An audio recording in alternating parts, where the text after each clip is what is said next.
Rais William Ruto aliyeanza ziara yake katika kaunti ya Migori na baadaye Homa Bay Jumatatu, akiendeleza msururu huo wa ulimi telezi.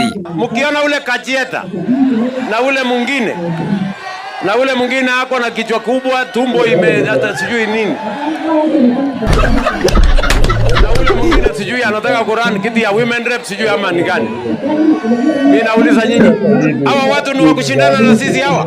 Na hiyo kikundi inaitwa useless opposition, sijui alternative nothing, hawana agenda.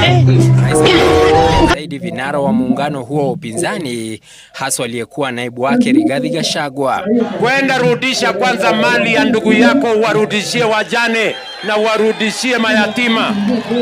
Wewe kwanza uwaulize, uombe msamaha wale wasichana uliwaua, uende utafute familia zao kabla hujakuja kutuongelesha kama Kenya. Kiongozi yeyote katika Kenya hii ambaye lugha yake bado ni nyinyi Wajaluo, nyinyi wa Kalenjin, nyinyi wa